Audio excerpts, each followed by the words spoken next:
Bem, oi pessoal, tudo bom? Então a gente vai começar aqui o curso de APS falando um pouco do conceito e dos principais usos dele. Então a gente vai passar pelos desafios de mercado, né? O que que gera essa demanda para a gente ter que usar um APS. A gente vai conceituar um pouco essa diferença entre planejamento e programação e vai ter também a parte dos sinais que eu preciso, né? Então, elementos que vocês veem no dia a dia de vocês que fazem com que vocês identifiquem essa necessidade de ter um APS no ambiente produtivo de vocês. E, por fim, a gente tem como se fosse uma separação dos setores que mais utilizam o APS, tá? Certo, então vamos começar aqui pela parte dos desafios de mercado, né? Então, o que fez com que esse mercado se modificasse tanto para que a gente começasse a ter demandas que a gente não tinha antes, né? Então, essa questão de todo mundo querer um produto altamente customizado, né, essa customização em massa, faz com que a gente tenha um mix de produção muito alto. E isso é difícil a gente conseguir gerenciar, porque a gente ainda mantém esses altos volumes, né? Ao mesmo tempo a gente tem a questão do eu quero perfeito, né? Então a gente tem que fazer com uma qualidade alta e, né, é certo da primeira vez, porque se a gente não consegue manter a nossa marca na questão de qualidade, os clientes vão para a concorrência, né? E por fim tem a questão desse imediatismo, né, que todo mundo quer para agora, quer para amanhã, quer para semana que vem. E não só para fins de cliente, mas para fins de fornecimento de produtos para o mercado. Então você tem que introduzir rápido um produto no mercado. E todos esses três pontos, eles fazem com que a gente tenha uma geração de volumes de informação muito rápida, né, e muito grande. E para a gente conseguir responder a isso numa velocidade adequada, né, a gente precisa ter uma análise, né, praticamente em tempo real. E quando a gente vai fazer essa análise, né, a gente acaba separando em dois grandes momentos, né? A parte do planejamento e a parte do sequenciamento, né? Por isso que é o APS, né? Advanced Planning and Scheduling, certo? Planejamento e sequenciamento avançados. Então, quando a gente está falando de planejamento, a gente está falando com um nível de detalhamento menor, certo? Então, a gente está preocupado com um horizonte de tempo maior e um nível de detalhamento menor. Então, nesse momento, a gente está mais preocupado com o que a gente vai fazer, quando que a gente vai fazer, né, de uma forma agrupada, quanto, os materiais que a gente vai precisar comprar e quais os recursos do ponto de vista de capacidade da nossa fábrica como um todo, certo? Então eu vou pensar o seguinte: para daqui a um mês eu tenho uma demanda de 1.000 unidades desse produto. Daí você pode fazer a explosão dos seus materiais e fazer as compras. A partir do momento que a gente gera as nossas ordens de produção, né, a gente pode, por exemplo, já quebrar esse meu volume de 1.000 unidades em 10 ordens de 100, porque daí eu posso não prejudicar o meu mix. Quando eu gero essa ordem, eu vou falar de sequenciamento. Então eu vou colocar essas ordens de produção numa sequência dentro das máquinas que eu já tenho, para eu saber qual sequência que eu vou fazer dentro do meu mix de produção, agora do nível detalhado, olhando do ponto de vista de minutos, horas e tudo mais.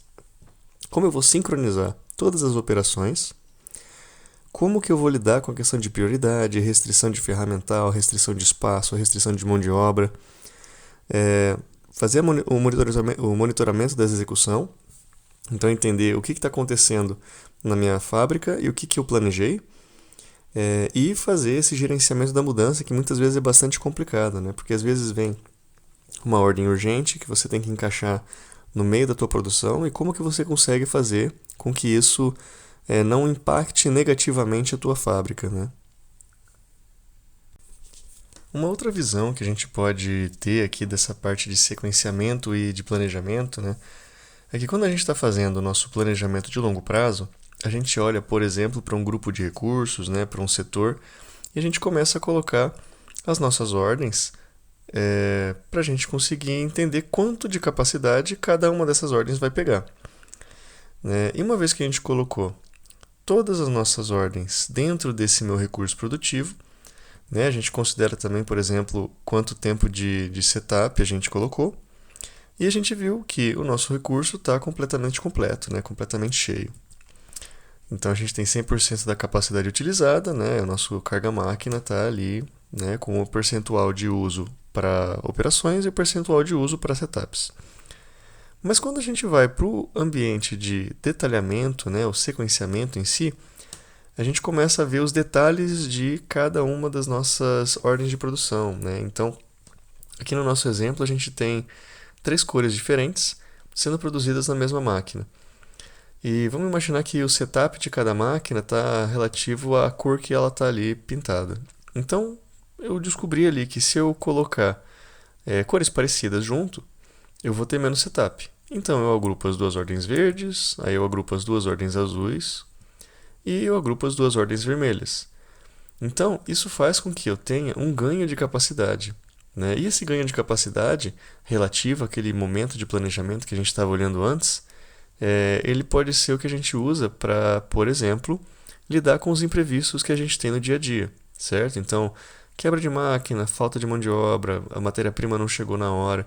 Então, a gente consegue se planejar um pouco melhor em 2 momentos, né?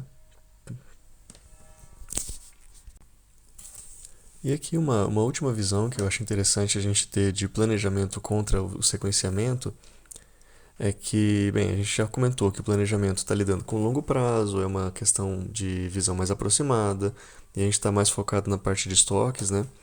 Enquanto na programação a gente está olhando para o curto prazo, é um pouco mais exato, porque a gente tem um nível de detalhamento maior, e a gente está trabalhando com prazo de entrega.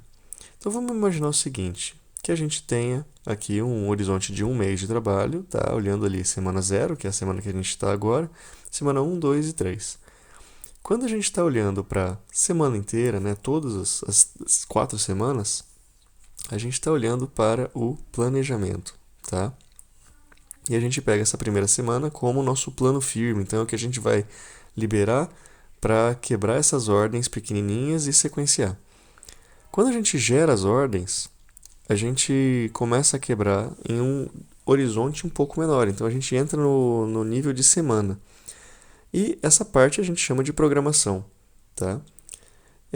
A gente vai colocar as nossas ordens de produção sincronizadas como a gente achar mais conveniente, né? A gente gera os nossos cenários e a gente pode liberar, por exemplo, 2 dias para a fábrica poder ter visão das ordens. Então, a gente está com 5 dias de visão de ordens na fábrica, mas a fábrica só está enxergando 2 dias, né? Justamente para a gente poder ter essa flexibilidade de se entrar uma ordem nova, a gente pode colocar, por exemplo, na quarta-feira.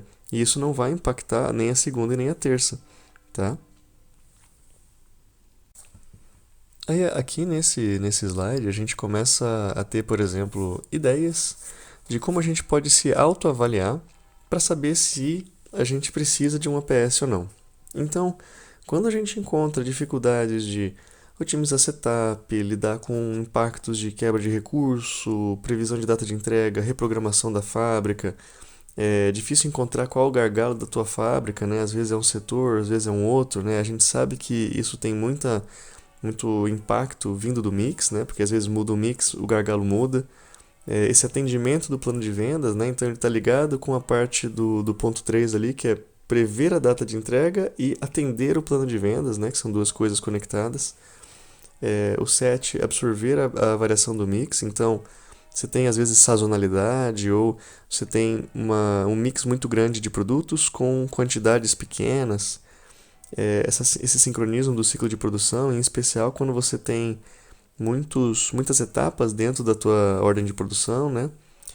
Aí ali no lado direito a questão de prever necessidades de materiais, não só do ponto de vista macro, mas do ponto de vista de sequenciamento, a gente saber se vai existir uma ruptura daqui a 1, 2, 3, 4 dias ou semanas, e a gente conseguir prever isso para tomar uma atitude antes que isso aconteça, e não ficar esperando que isso aconteça no pé da máquina e a gente sair correndo para apagar incêndio.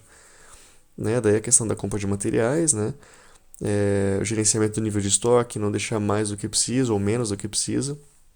A parte de cenários é muito importante também, para a gente poder fazer os ensaios, né? Contratar mais pessoas, abrir uma hora extra, comprar uma máquina, como que a gente consegue fazer com que a gente gere essas opções para mandar para a fábrica o que seja mais razoável, né, dentro do ambiente de vocês. A questão de relacionamento entre as áreas, então muitas vezes existe um atrito entre os setores, não do ponto de vista pessoal, mas do ponto de vista de falta de ferramenta, né, que está conectado diretamente com o ponto 14. Então, às vezes não existe uma ferramenta que consiga ajudar o PCP a fazer uma previsão da data que você tem disponibilidade. Isso impacta diretamente o vendas, os suprimentos, né, a engenharia, às vezes para fazer a correção de roteiros. Então tudo isso fica conectado. Tá? Então esses são alguns pontos que a gente pode usar para fazer uma autoanálise para saber se a gente precisa de uma APS. Tá? Então, uma vez que a gente fez essa autoavaliação para entender se a gente tem necessidade ou não de uma APS, né, a gente começa a ver que o PCP acaba tomando um papel central nesse processo de interação com os outros setores. Então, é ele que vai fazer essa ponte para que as demandas dos nossos clientes acabem sendo atendidas, né, dentro de todo esse contexto que a gente tem dos diversos setores e dos fornecedores que vão estar envolvidos nesse processo. E por fim, a gente tem aqui alguns setores, né, uma distribuição mais ou menos dos setores que, como eles estão utilizando o APS, né? Então, ali a questão de número de licenças, idiomas, ele está sempre em crescimento, né? Porque conforme as pessoas vão expandindo o uso do APS, acaba sendo espalhado pela região, né? Então, muitas pessoas acabam vendo um vizinho de empresa que está usando, ou eles saem de uma empresa que usa um APS e vão para outra empresa, e eles acabam passando essa prática, né, ou essa demanda de usar um APS para conseguir fazer a programação e o planejamento de uma forma mais simples. Né? Então a gente tem ali uma distribuição do pessoal de maquinário que já está bem mais avançado nesse ponto, a parte de plásticos também tá bastante bem estabelecida. Né? Então aqui é só para a gente poder terminar o nosso panorama do APS, tá bom?